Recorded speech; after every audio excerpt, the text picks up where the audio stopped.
Hello दोस्तों, मुझे उम्मीद है कि आप सभी अच्छे होंगे। दोस्तों, अब हम एनालिसिस करेंगे निफ्टी फाइनेंशियल सर्विसेज के बारे में। बैंक निफ्टी के एनालिसिस की वीडियो आपको प्रोवाइड की गई है, चैनल पर अपलोड है। निफ्टी 50 की भी आपको चैनल पर अपलोड कर दी गई है। मंडे के लिए क्या तैयारी करनी है, यहाँ पे हम डिस्कशन करेंगे निफ्टी फाइनेंशियल सर्विसेज के बारे में। यहाँ पे चार सिनेरियो को समझेंगे।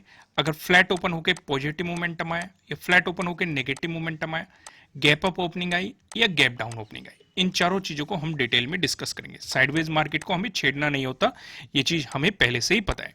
तो यहाँ पे क्या क्या डिस्कस करेंगे, नो ट्रेडिंग जोन, और फिर चारों सिनेरियो, और फिर समझेंगे पिवट पॉइंट को।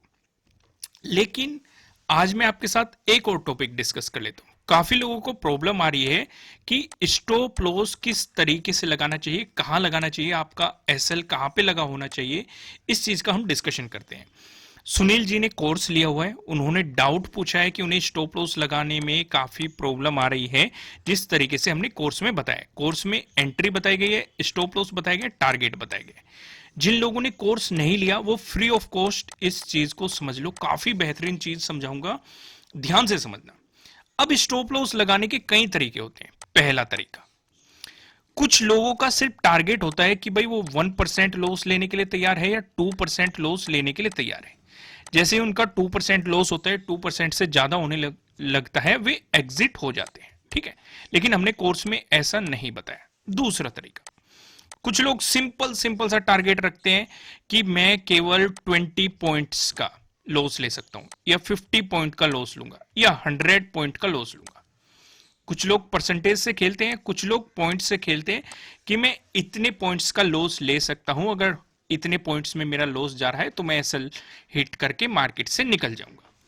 कोर्स में मैंने ये भी नहीं बताया। तो कोर्स में मैंने समझाया क्या है, आपके लिए फ्री ऑफ कॉस्ट है, ध्यान से समझना। काफी बेहतरीन चीज आपको बता रहा हूं, और सुनील जी ने जो डाउट पूछा है उनका डाउट क्लियर हो जाएगा। हमारा तरीका क्या है एंट्री लेने का, मान लो ये प्रीवियस डे लो है या प्रीवियस डे हाई है, कुछ भी हो, प्रीवियस डे लो का एग्जांपल ले रहे हैं। मार्केट ने इसका ब्रेकडाउन दे दिया, तो दो तरीके के आपको स्टॉप लॉस बताए गए। पहला स्टॉप लॉस, पॉइंट टू में नहीं जाना। उन सुनील जी का कंफ्यूजन क्या है कि वो सर कितने पॉइंट का स्टॉप लॉस लगाए। पॉइंट का स्टॉप लॉस नहीं लगाना है दोस्त, कितनी परसेंटेज का स्टॉप लॉस लगाए, परसेंटेज का भी स्टॉप लॉस नहीं लगाना है। अब इसका मतलब ये नहीं है कि ये तरीके गलत होते हैं, भाई हर किसी का अपना अपना एक अलग तरीका होता है।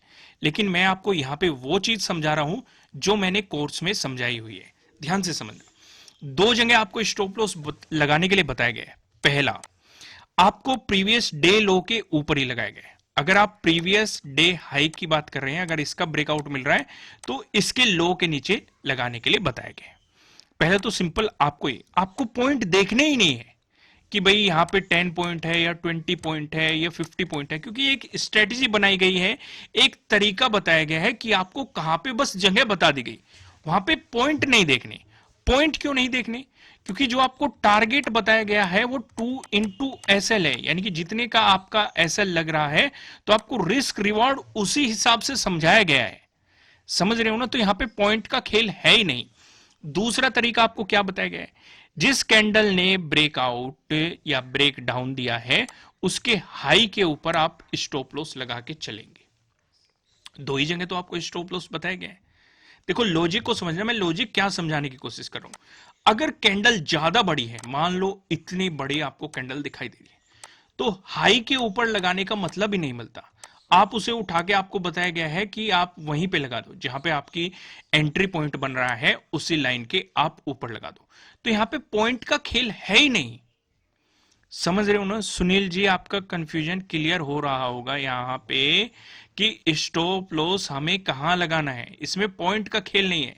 ये दोनों स्ट्रेटेजी मैंने नहीं अप्लाई की है कि आप परसेंटेज में स्टॉप लॉस लगाओ या 20 पॉइंट का लेके चलो या 50 पॉइंट का। हालांकि ये तरीके भी अच्छे होते हैं, लेकिन हर तरीके की अलग जगह होती है, अलग स्ट्रेटेजी होती है, अलग रूल होते हैं।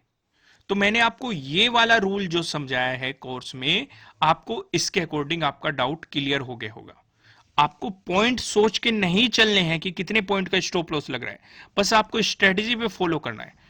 दोबारा से देखिए उन वीडियो को, जो भी आपको कोर्स में वीडियो दी गई है उन्हें दोबारा से देखिए, बार बार देखिए, आप समझ जाएंगे। समझ में आया? कोई भी कंफ्यूजन नहीं है ना? आप दोबारा से भी देख सकते हैं, कितनी बार भी देख सकते हैं। 3 महीने की वैलिडिटी है, 3 महीने के अंदर रोज 10 बार देख लो, चाहे रोज देखते रहो, मर्जी है आपकी। ठीक है, आइए वीडियो की शुरुआत करते हैं। ये फ्री ऑफ कॉस्ट मैंने आपको चीजें समझाई, मजा आया होगा। स्टॉप लॉस के बारे में कुछ बेहतरीन चीजें आपको देखने को मिली होगी, एक अलग स्ट्रेटजी आपको देखने को मिली होगी, काफी हेल्पफुल हुई होगी। आपको मैंने फ्री ऑफ कॉस्ट समझा दिया। अब मैं आपको लेके चलता हूं फिर निफ्टी की तरफ, कि निफ्टी फाइनेंशियल सर्विसेज में यहां पे आप देखेंगे दो रेड लाइन दिखाई दे रही है। ऊपर लेवल लाइन की बात करेंगे 18,501 की है, नीचे लेवल लाइन की बात करेंगे 18,396 की है। जब तक मार्केट आपको इस जोन में दिखाई देगा, मैं तो आपको सजेस्ट करूंगा आपको ट्रेडिंग नहीं करनी चाहिए, लेकिन फिर भी अगर आप करना चाहते हैं तो आप स्कैल्पिंग जरूर कर सकते हैं। अगर जैसे ही मार्केट यहां पे फ्लैट ओपन होकर अगर पॉजिटिव मोमेंटम दिखाता है और डे क्लोजिंग से ऊपर चलने लगता है मार्केट, तो आप इस स्विंग तक यानी कि 18,500 तक एक बाइंग की साइड स्कैल्पिंग कर सकते हैं। लेकिन अगर आपको इसका ब्रेकआउट मिला तो इसके डे हाई तक आपका दूसरा टारगेट रहेगा। अगर आपको इसका भी ब्रेकआउट मिला तो फिर आप ये देखेंगे 18,600 तक आपका तीसरा टारगेट रहने वाला है। तो यहां तक सिचुएशन क्लियर हो गई। वहीं पे अगर मार्केट फ्लैट ओपन होकर नेगेटिव मोमेंटम दिखाता है, उस सिचुएशन पे हम क्या करेंगे? उस सिचुएशन पे आपको इंतजार करना है 18,396 का आपको ब्रेकडाउन मिल जाए, और डे क्लोज से तो मार्केट नीचे ही रहेगा। अगर आपको इसका ब्रेकडाउन मिलता है तो आप डे लो तक की प्रोबेबिलिटी देख सकते हैं मार्केट में, यानी कि 18,320 तक के लेवल इजीली देख सकते हैं। हायर प्रोबेबिलिटी हो जाएगी कि आपको इस जोन तक मार्केट जाता हुआ दिखाई दे। तो यहां पे अभी हमने दो डिस्कशन किए, फ्लैट ओपन होके पॉजिटिव मोमेंटम आया या फ्लैट ओपन होके नेगेटिव मोमेंटम आया, ये डिस्कशन हमने यहां पे किए। अगर आपको गैप अप ओपनिंग देखने को मिलती है, इसमें कई केस बनते हैं। अब मान लो 18,501 हो गया, ये इधर डे क्लोजिंग हो गई 17 की, मार्केट इसके बीच कहीं गैप अप ओपन हो रहा है, या फिर मार्केट 18,500 पे ओपन हो रहा है, या मार्केट 18,500 से ऊपर ओपन हो रहा है। ये तीन सिनेरियो बन सकते हैं। पहला सिनेरियो हम डिस्कस करते हैं। अगर मार्केट बीच में कहीं ओपन हो रहा है तो यहां पे ना तो बाइंग करनी है ना ही सेलिंग करनी है, लेकिन स्कैल्पिंग जरूर कर सकते हो आप, कि आप 18,500 तक बाइंग साइड कर सकते हो। अगर नेगेटिव कैंडल दिखाई दी तो डे क्लोजिंग तक आप सेलिंग साइड कर सकते हैं। बेहतरीन अपॉर्चुनिटी कब बनेगी? या मार्केट मान लो गैप अप ओपन हो रहा है, 18,500 का ब्रेकआउट दे दे, प्राइस ऊपर सस्टेन कर जाए, यहां पे एक बेहतरीन सा प्राइस एक्शन बन जाए बुलिश साइड, तो आपको यहां से बाइंग अपॉर्चुनिटी मिल सकती है। वहीं पे अगर मार्केट नीचे आए, डे क्लोजिंग का ब्रेकडाउन दे दे, तो 18,396 आपका पहला टारगेट रहेगा। इसका ब्रेकडाउन मिल गया तो आप डे लो तक मार्केट को अप्रोच कर सकते हैं। दूसरा केस डिस्कस करते हैं। अगर मार्केट 18,500 पे ही गैप अप ओपन हो रहा है, इस जोन पे अगर गैप अप ओपन हो रहा है, तो यहां पे बाइंग साइड भी अपॉर्चुनिटी मिल जाएगी और सेलिंग साइड भी अपॉर्चुनिटी मिल जाएगी। क्योंकि हमें पता है कि यहां पे मार्केट ने 17 को भी रिजेक्शन देखने को मिला था, 15 का डे लो भी इसी जोन में पड़ा है, 14 को भी हमने देखा मार्केट ने पहले रेजिस्टेंस दिखाया, ब्रेकआउट देने के बाद सपोर्ट दिखाया, उससे पहले भी आप देखेंगे मार्केट ने इस जोन की रेस्पेक्ट की है। तो हम इस जोन पे खास नजर रखेंगे। अगर इस जोन पे मार्केट गैप अप ओपन हो रहा है, अगर बियरिश कैंडल हमें यहां पे देखने को मिली, तो हम सेलिंग साइड अपॉर्चुनिटी लेंगे। डे क्लोजिंग तक पहला टारगेट, इसका ब्रेकडाउन मिल गया तो 18,396 दूसरा टारगेट, अगर इसका भी ब्रेकडाउन मिल गया तो डे लो तक हमारा तीसरा टारगेट रहेगा। लेकिन अगर मार्केट यहां पे ब्रेकआउट देके ऊपर चलने लगा, तो आपको ध्यान ये रखना है, बाइंग एकदम से नहीं करनी है, क्योंकि मार्केट एक इंपॉर्टेंट लेवल का ब्रेकआउट देने जा रहा है। या तो मार्केट यहीं पे गैप अप ओपन होके कुछ देर साइडवेज हो जाए, फिर ब्रेकआउट देके ऊपर चले तो बाइंग अपॉर्चुनिटी मिल जाएगी, या फिर मार्केट अगर ब्रेकआउट भी दे रहा है तो एक बार वापिस आ जाए और इस पे सपोर्ट लेके, या तो आपको यहां पे हैमर नजर आ जाए या पिन बार बुलिश कैंडल नजर आ जाए, तो आप मार्केट में आपको कंफर्मेशन मिल जाएगा कि यहां से बाइंग अपॉर्चुनिटी मिल सकती है। सिचुएशन समझ में आ गई? अगर मार्केट बड़ा गैप अप ओपन हो रहा है, खासकर 17 का डे लो और 17 का डे हाई दोनों एक ही जोन में है, अगर इस जोन के कहीं आसपास मार्केट बड़ा गैप अप ओपन हो रहा है, इस सिचुएशन पे बाइंग को एकदम अवॉइड कर देना। सिर्फ और सिर्फ सेलिंग अपॉर्चुनिटीज पे फोकस करना। पर लेकिन इसका मतलब ये नहीं होता कि मार्केट इसका ब्रेकआउट देके चल रहा है और आप सोचने लगे कि मार्केट वापस आएगा और आप यहां पे सेलिंग पोजीशन बना के बैठ जाए। ऐसा नहीं करना होता। सेलिंग पोजीशन पे फोकस करने का मतलब ये है कि जब आपको बियरिश चार्ट पैटर्न दिखाई देगा या बियरिश कैंडलस्टिक पैटर्न दिखाई देगा तभी सेलिंग करनी है। इसका मतलब ये नहीं कि बड़ी गैप अप ओपनिंग होगी आप एकदम से सेलिंग करके बैठ जाओ, क्योंकि कई बार ऐसे केस भी देखे गए हैं, बड़ी गैप अप ओपनिंग होती है लेकिन मार्केट ऊपर की तरफ वहां से चलना शुरू हो जाता है। तो इस सिचुएशन पे आपको ध्यान रखना होता है कि प्राइस एक्शन क्या बन रहा है। तो अगर बड़ी गैप अप ओपनिंग मिली तो हम यहाँ पे बियरिश कैंडल देखेंगे। अगर बियरिश कैंडल दिखाई दे गई तो हम यहाँ से सेलिंग पोजीशन बना सकते हैं। पहला टारगेट यही हो जाएगा 18,500। इसका ब्रेकडाउन आया डे क्लोजिंग, इसका भी ब्रेकडाउन आया तो 18,396, इसका भी ब्रेकडाउन आया तो डे लो 17 का डे लो। सिचुएशन क्लियर हो गई। अब डिस्कशन करते हैं, अगर मार्केट गैप डाउन ओपन हो रहा है इस सिनेरियो पे हम क्या करेंगे। भाई इस सिनेरियो पे हम फोकस करेंगे सिर्फ और सिर्फ दो केस पे।